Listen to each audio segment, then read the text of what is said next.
दोस्तों, केदारनाथ के कपाट खोल दिए गए हैं और सभी यात्री बहुत ही हर्ष उल्लास के साथ केदारनाथ में दर्शन कर रहे हैं। सभी भक्त बहुत प्रसन्न हैं और केदारनाथ के कपाट खुलते ही वहां पर भक्तों का सैलाब लग गया। इसी के साथ 12 तारीख को बद्रीनाथ के कपाट खोल दिए गए। दोस्तों, केदारनाथ और बद्रीनाथ के कपाट खुल चुके हैं। इसी के साथ से डालो बड़ी मात्रा में भगवान शिव और विष्णु भगवान के दर्शन करने जा रहे हैं। दोस्तों, कहा जाता है कि अगर आपने उत्तराखंड में अपने सभी तीर्थ स्थलों के दर्शन कर लिए तो आपका जीवन सफल हो जाएगा। और यह भी मां है कि अगर आप केदारनाथ जाकर बद्रीनाथ नहीं जाते हैं तो आपकी यात्रा सफल नहीं होगी, आपके आप उन्हें में नहीं बदलेंगे। दोस्तों, अगर आप केदारनाथ जाते हैं तो आप सभी तीर्थ स्थल अवश्य जाएं। दोस्तों, अगर मैं आपसे कहूं कि कुछ दिनों बाद केदारनाथ धाम लुप्त होने वाला है तो आप विश्वास नहीं करेंगे। दोस्तों, मैं सही कह रहा हूं कि आने वाले समय में केदारनाथ और बद्रीनाथ धाम दोनों लुप्त हो जाएंगे। दोस्तों, यह भविष्यवाणी में नहीं, पुराणों में लिखी हुई है। पुराणों में बताया गया है कि आने वाले समय में केदारनाथ और बद्रीनाथ धाम लुप्त हो जाएंगे और उनके स्थान पर बचेगी तो सिर्फ उनकी यादें। दोस्तों, अगर आप केदारनाथ जाना चाहते हैं और आप मन बना रहे हैं तो अवश्य चले जाइए, क्योंकि आने वाले समय में का बद्रीनाथ और केदारनाथ धाम लोग तो जाएं या किसी को नहीं मालूम, लेकिन पुराणों में का वक्त दिया गया है। दोस्तों, इस समय को भी आपको बताएंगे और क्यों लोग तो होंगे इसका कारण भी बताया जाएगा। दोस्तों, ये सब बातें मैं क्यों कह रहा हूँ आपको वीडियो के अंत तक जरूर पता चल जाएगी। तो आज का यह वीडियो बड़ा ही खास होने वाला है, क्योंकि केदारनाथ और बद्रीनाथ धाम लुप्त होने वाले हैं। दोस्तों, के नाथ और बद्रीनाथ धाम हिंदू धर्म के सबसे बड़े मंदिरों में से एक है। कहा जाता है कि यहाँ पर भगवान शिव और भगवान विष्णु अपनी देवियों के साथ निवास करते हैं। दोस्तों, इनके पीछे की कहानी जानकर आप भी हैरान हो जाएंगे। दोस्तों, आज की इस वीडियो में मैं आपको बताने वाला हूँ कि कैसे केदारनाथ धाम को एक मजाक का स्रोत बना दिया गया है और आने वाले समय में भक्तों की संख्या कम, अंध भक्तों की संख्या ज्यादा हो जाएगी। यह सुनकर आपके मन में क्रोध जरूर उठाव होगा, लेकिन ये बातें सही हैं, क्योंकि आज के दौर में भक्ति का इंस्टाग्राम पर भक्ति का धूम को ज्यादा फैल चुका है। दोस्तों, हर एक दूसरा व्यक्ति से की लेकर भोले बाबा के पवित्र स्थल पर पहुंच रहा है और वहां पर भी और लड़कियों के साथ आंख मिचोली कर रहा है। आज के मनुष्य ने ऐसी कोई जगह नहीं छोड़ी जहां पर वह नहीं कर रहा है।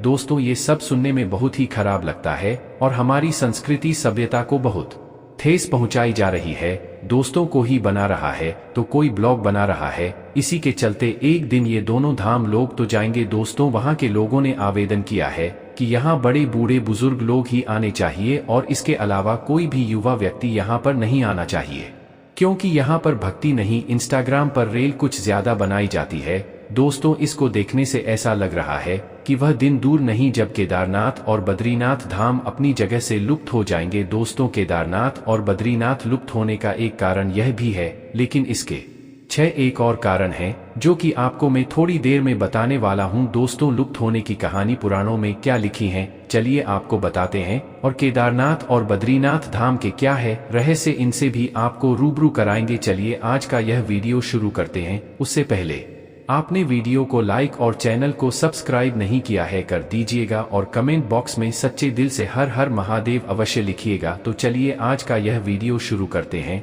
दोस्तों, केदारनाथ धाम कई हजार साल पुराना है। दोस्तों, यह मंदिर पांडवों के दौर में बनवाया गया आया था और शंकराचार्य द्वारा इसका जीर्णोद्धार कराया गया था। दोस्तों, कहा जाता है कि इसके पीछे की कहानी बड़ी ही अद्भुत है। दोस्तों, कुछ लोग बताते हैं कि जब महाभारत का युद्ध समाप्त हुआ था, पांडे ने भगवान शिव के दर्शन करने चाहिए, लेकिन भगवान से पांडवों को दरअसल नहीं देना चाहते थे, क्योंकि उन्होंने अपने परिवारजनों की हत्या की थी, जिसके चलते भगवान से पांडवों के समक्ष प्रकट नहीं होना चाहते थे। दोस्तों, जब पांडव उनका पीछा कर रहे थे तो वे केदारनाथ धाम चले गए। दोस्तों, उनका पीछा करते करते पांडव भी उनके पीछे केदारनाथ पहुंच गया।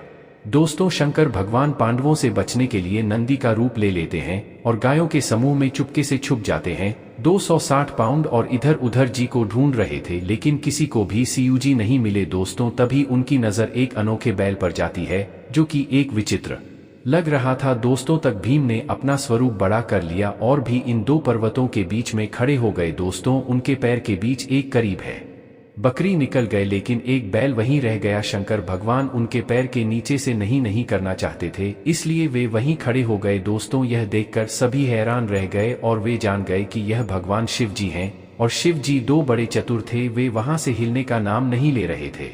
तभी भी ने बैंक की ईद का उठा हुआ भाग पकड़ लिया। दोस्तों कई दिनों तक ऐसे ही वहां पर खड़े रहे। दोस्तों पांडवों की यह भक्ति देखकर भगवान शिव जी भी प्रसन्न हो गए और उनको दर्शन दे दिया। दोस्तों तब से वर्णन भी का उठा हुआ भाग शिवलिंग बन गया, से हम उसे शिवलिंग के रूप में पूछ रहे हैं। दोस्तों अब आपको पता चल गया होगा कि केदारनाथ ने नंदी के आकार के शिवलिंग कहां से आए और भगवान शिव जी केदारनाथ में कैसे प्रकट हुए। दोस्तों अब हम बात कर लेते हैं कि केदारनाथ और बद्रीनाथ धाम क्यों लोग दो जाएंगी और पुराणों में क्या लिखा हुआ है। हिमालय की लुभावनी सुंदरता के बीच बसा बद्रीनाथ धाम सर्दियों महत्वपूर्ण स्थान रहा है। इस धरती का बैकुंठ माना जा रहा है। बद्रीनाथ मंदिर हिंदुओं के पवित्र 4 धाम स्थलों में से एक है और यह भगवान शिव के अवतार भगवान बद्री को समर्पित है। ऐसी मान्यता है कि यह वही स्थान है जहां भगवान विष्णु ने ज्ञान प्राप्त करने के लिए बजरी गए के नीचे ध्यान लगाया था। दोस्तों आज भी लाखों की संख्या में श्रद्धालु यहां नारायण के दर्शन करने के लिए पहुंचते हैं,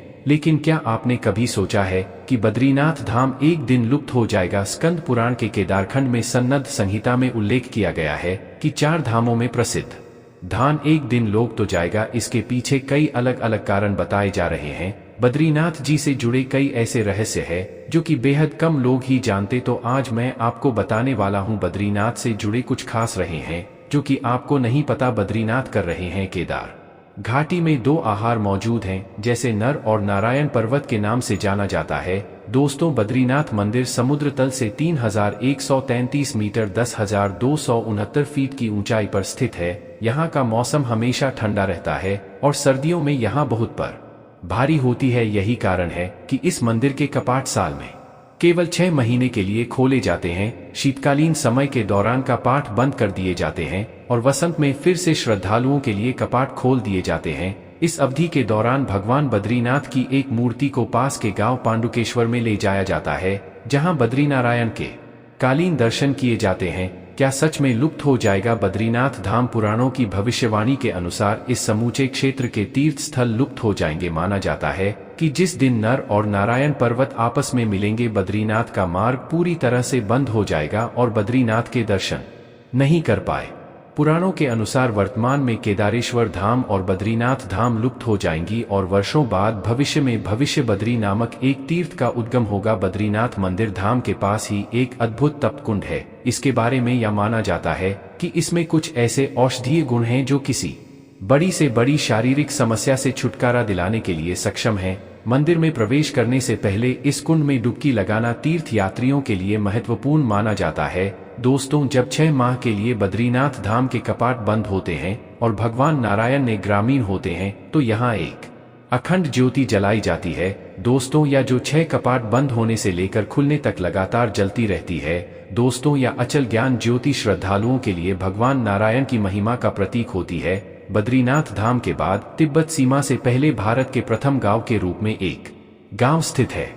गांव माणा गांव के नाम से भी जाना जाता है। बहुत कम लोग जानते हैं कि आगामी हिंदू और तिब्बत संस्कृतियों का एक अद्भुत मिश्रण है या एक बेहद खूबसूरत और धार्मिक रूप से समृद्ध गांव है। कहा जाता है कि यह स्थान है जहां 2 विषयों को व्यास और वशिष्ठ ने महाभारत और रामायण लिखी। यहाँ पर आपको व्यास को गुफा, भीमशिला जैसे इतिहास के कई अनोखे साफ देखने को मिल जाएंगे। दोस्तों बद्रीनाथ धाम के कुछ रहस्यों में से एक रहस्य भी है। वसुंधरा झरना बद्रीनाथ से लगभग 11 किलोमीटर की दूरी पर स्थित है। यहाँ का रास्ता हमारा गांव से होकर जाता है दोस्तों या नहीं, और देखने में किसी भी आम पहाड़ी झरने की तरह हो सकता है। यह देखने में जितना खूबसूरत है उतना ही नहीं है।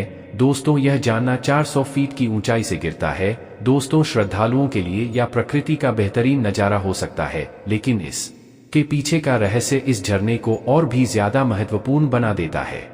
माना जाता है कि यह झरना सब लोगों पर नहीं गिरता है। आपने बद्रीनाथ मुंबई में इस नज़ारे को अवश्य देखा होगा। इस झरने का पानी उसी पर गिरता है जो मन से साफ होते हैं और भगवान शिव की सच्ची श्रद्धा करते हैं। उन्हीं लोगों ने पानी गिरता है जो का होता है वे लोग तो इस में से दूर ही रहें। जिस पर भी झरने का पानी गिरता है वे निरोगी हो जाते हैं। दोस्तों ये भी किसी चमत्कार से कम नहीं है। तो बद्रीनाथ धाम के कुछ रहस्यों में से एक मुख्य सियार भी है।